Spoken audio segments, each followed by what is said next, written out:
Kung target mo makapag-ipon ng 540,000 after 20 years, kailangan mo mag-ipon ng 27,000 per year sa loob ng 20 years para ma-hit mo yung goal mo na 540,000 retirement fund. And alam mo bang 'pag marunong ka mag-invest kagaya ng sa Kaiser, instead na 20 years ka maghuhulog, 7 years ka lang mag-iipon sa Kaiser ng 27,000 per year, may projected fund ka na 524,000.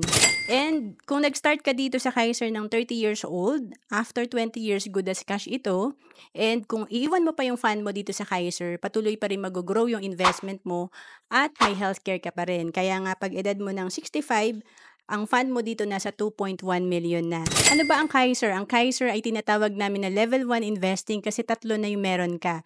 Dito may healthcare ka, life insurance at investment. And for as low as 2,647 per month, pwede ka na magsimula sa Kaiser. Again, 7 years to pay lang. To know more about Kaiser, message mo lang ako sa FB, Roan Celis Capistrano.